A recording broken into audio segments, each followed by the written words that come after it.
जय श्री कृष्ण। नमस्कार दोस्तों, स्वागत है आप सभी का हमारे चैनल भक्ति ज्ञान में। दोस्तों, आज मैं आपको माघ मास महात्म के चौथे अध्याय की कथा सुना रहा हूँ। महर्षि वशिष्ठ के यह वचन सुनकर राजा दिलीप कहने लगे, हे भगवान, प्रभूत आचार्यों से युक्त जिस गिरिराज हिमालय के आश्रम में सब सिद्ध लोग निवास किया करते हैं, उसके पास मणिकूट नामक शिखर जिस पर भृगु जी ने आश्रय लिया था, कितना लंबा चौड़ा और कितना ऊंचा है। श्री सूत जी कहने लगे, हे मुनीश्वरों, राजा दिलीप के यह वचन सुनकर महर्षि वशिष्ठ जी कहने लगे, हे राजन, वह पर्वत 36 योजन ऊंचा, मस्तक में 10 योजन चौड़ा और लंबाई के विस्तार से मूल में 16 योजन है, और हरि चंदन, मंदार, आम, देवदारू, सरस और अर्जुन के वृक्षों से सुशोभित तथा लूंग, जायफल और निकुंजों तथा लता ग्रहों से वेष्टित रहता है। उस पर सदैव फल, फूल और कंद मूल प्राप्त होते हैं। हे राजन, इस प्रकार उस सुंदर पर्वत का अवलोकन करते हुए दुर्भिक्ष से पीड़ित महात्मा भृगु जी ने प्रसन्न होकर अपने शिष्यों सहित वहीं निवास किया और तपश्चर्या सहित उस पर्वत की कंदराओं और वनों में उस महात्मा ने चिरकाल तक तप किया। इतनी कथा सुनाकर महर्षि वशिष्ठ कहने लगे, हे राजन, जब भृगु जी महाराज चेलों सहित पर्वत पर स्थित हो गए तो उनके पास एक विद्याधर दंपत्ति का जोड़ा पर्वत से उतरकर उनके पास आया और उस समय हाथ जोड़कर ऋषि को प्रणाम किया। उस समय वह बहुत ही दुखी दिखाई दे रहे थे। हे राजन, जब विद्याधर अपनी पत्नी के साथ ऋषि को प्रणाम कर उनके बताए हुए आसन पर बैठ गया तो उनका चेहरा दुख से प्लावित देखकर कोमल चित्त वाले भृगु जी अपने कोमल वचनों से संबोधित करते हुए बोले, हे विद्याधर, तुम पत्नी सहित क्यों दुखी हो? प्रीति पूर्वक बताने का कष्ट करो।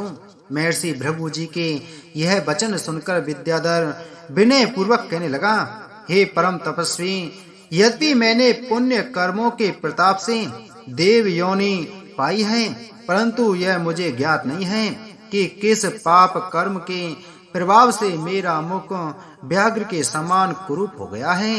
हे भगवान, जिस समय में आपके सामने बैठी हुई परम सुंदरी, संगीत तथा गान विद्या में निपुण मेरी इस पत्नी को देखकर मैं अपने कुरूप मुख का अवलोकन करता हूँ, उस समय मेरा दिल आत्मघात करने को हो जाता है, परंतु मैं धर्म का विचार करते हुए ऐसा नहीं कर पाता और रात दिन संताप की भट्टी में जलता हुआ सदैव ऊंची सांसें निकाला करता हूँ। अतः जिस दुष्कर्म के द्वारा मैं कुरूप हुआ हूँ उसका वर्णन करते हुए कोई ऐसा उपाय बताने की कृपा कीजिए जिससे मैं चिंता के अथाह सागर से निकलकर सुंदरता को प्राप्त करता हुआ अपनी पत्नी के सहित अपनी शेष आयु आनंद के साथ बिता सकूं। इतनी कथा सुनाकर महर्षि भृगु जी बोले, हे श्रेष्ठ विद्याधर, कर्मों के विचित्र फल को पाकर केवल अज्ञानियों को मोह की प्राप्ति नहीं होती। अब मैं आपके सामने कुरूप होने का कारण बताता हूँ, सावधानी से सुनो। हे विद्याधर, कई बार मनुष्य विधि की ओर ध्यान न देकर अज्ञानता में से ऐसे कर्म कर डालते हैं कि वह पुण्य कर्म करते हुए विधि विधान से न किए जाने पर बड़ा दारुण फल प्रदान कर दिया करते हैं। इसलिए थोड़ी सी असावधानी या भूल रह जाने पर पुण्य कर्म अपना पूर्ण फल नहीं दे पाते।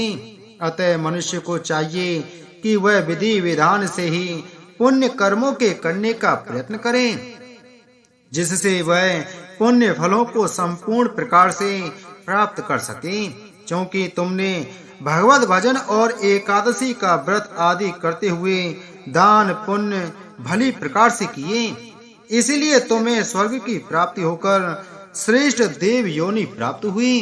परंतु तुमने माघ की एकादशी का व्रत कर द्वादशी और रविवार आदि त्याज तिथिवारों को न केवल तेल मर्दन ही किया, अब तो शरीर में तेल की मालिश करने के बाद स्नान भी नहीं किया, इसलिए उस जन्म में भी कुरूप हुए और अब भी उसी फल के प्रभाव से कुरूप हुए हो।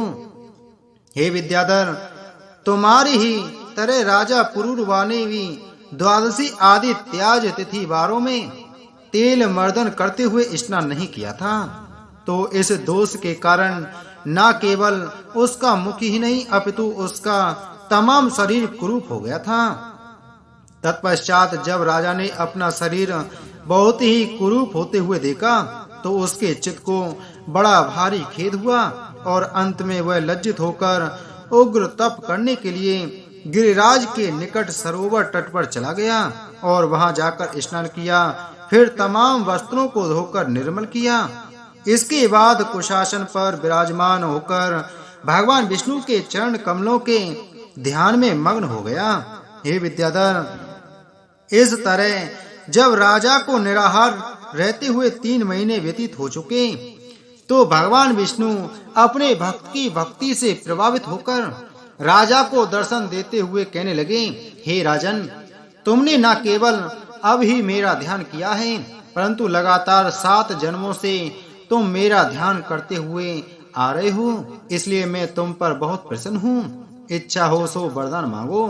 हे राजन, भगवान के यह वचन सुनकर नेत्रों को खोलते हुए जो ही राजा पुरूरवा ने चतुर्भुजी विष्णु भगवान को सम्मुख खड़े हुए देखा तो साष्टांग दंडवत कर नाना प्रकार से प्रार्थना करते हुए कहने लगा, मैं आपके दर्शन करके सब मनोरथों को पा गया हूँ।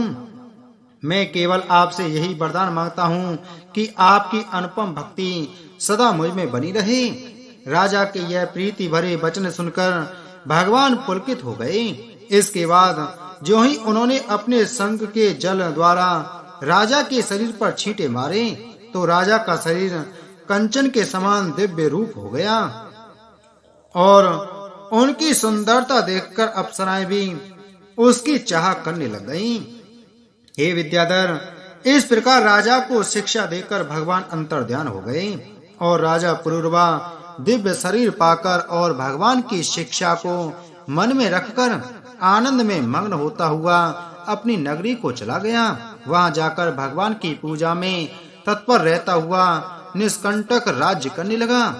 महर्षि वशिष्ठ कहने लगे, हे राजन, भृगु जी के यह वचन सुनकर विद्याधर ने प्रार्थना करते हुए कहा, हे भगवान, आप मुझे माघ स्नान की विधि बतलाने की कृपा करते हुए उसके महत्व को सुनाने की कृपा करो, जिससे मैं विधि द्वारा स्नान करता हुआ पुण्य फलों को पा सकूं। भृगु जी बोले, हे विद्याधर, तुम्हारे भाग्य से आज के 5वें दिन ही माघ स्नान शुरू होने वाला है, अतः श्रद्धा भक्ति से युक्त होकर माघ स्नान करो। इसकी विधि है कि स्नानार्थी को पौष शुक्ला एकादशी से एक माघ स्नान आरंभ करना चाहिए। इसके बाद माघ स्नान करने वाला काम, क्रोध, मद, लोभ, मोह, ईर्षा, असत्य भाषण, हिंसा, चुगली, चोरी जारी आदि सब प्रकार के अवगुणों को अपने चित्त से निकालकर मन सहित इंद्रियों को वश में करता हुआ 1 मास पर्यंत भूमि पर शयन करे और निराहार व फलाहार करके तीनों काल स्नान करे और विष्णु भगवान का पूजन करता हुआ कथा सुने।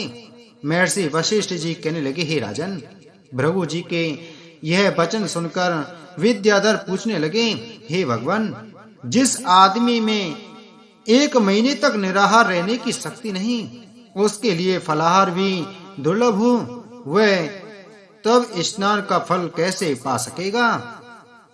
एवं जो तीर्थों में जाने की श्रद्धा न रखता हो या दुर्बल होने के कारण नगर से बाहर किसी तालाब में स्नान करने की हिम्मत न रखता हो, वह माघ स्नान करना चाहे तो कैसे कर सकता है? आप बताने की कृपा करें। विद्याधर के वचन सुनकर आनंद सागर की अनगिनत लहरों में गोता लगाते हुए भृगु जी बोले, हे विद्याधर, तुमने लोगों के हित और कामनाओं को लेकर बहुत ही उत्तम सवाल किया है। अब मैं उन सज्जनों के लिए माघ स्नान की विधि का वर्णन करता हूँ, जो दुर्बलता, गरीबी व अन्य किसी कारणवश न तो निराहार व फलाहार रहकर व्रत कर सकते हैं और न किसी तीर्थ पर जाने की श्रद्धा रखते हुए शीतल जल से स्नान करने में असमर्थ हैं। हे विद्याधर, जो लोग दुर्बलता या निर्धनता के कारण निराहार या फलाहार व्रत नहीं कर सकते, उनको चाहिए कि वह केवल एक समय सात्विक भोजन करके अथवा श्रद्धा न रहने पर दोनों समय भोजन करके वह केवल दूध ही पीकर माघ स्नान कर सकते हैं। या अभ्यागत व निराश्रय हो तो क्षुधा से अत्यंत पीड़ित होने पर जब भी उनको भोजन मिले तभी उसका भक्षण करें। इसमें कोई दोष नहीं, परंतु वासी, झूठा व अपाच्य कृमियों से युक्त और शरीर में किसी भी प्रकार की व्याधि पहुंचाने वाला भोजन कभी भी नहीं करना चाहिए। भृगु जी के यह वचन सुनकर उस विधि का अनुसरण करते हुए मन और इंद्रियों को बस में करते हुए केवल निराहार रहकर भगवान के ध्यान में चित्त लगाकर दिन में 3 बार मुनि और चेलों सहित पर्वत के झरने में 1 मास पर्यंत विद्याधर ने माघ स्नान किया और श्रद्धा अनुसार दान दिया। हे राजन, ऐसा करने से विद्याधर दिव्य रूप हो गया। इसके बाद वह तो अपनी पत्नी के साथ आनंद में मग्न होता हुआ उस पर्वत पर सब सुखों का उपभोग करने लगा। इतनी कथा सुनकर वशिष्ठ जी कहने लगे, हे राजन, इस प्रकार भृगु जी ने विद्याधर को माघ महात्म सुनाकर उनको समस्त चिंताओं से मुक्त किया था। इति श्री माघ मास महात्म 4था अध्याय संपूर्ण। बोलो माघ मास महात्म की जय। बोलो विष्णु भगवान की जय।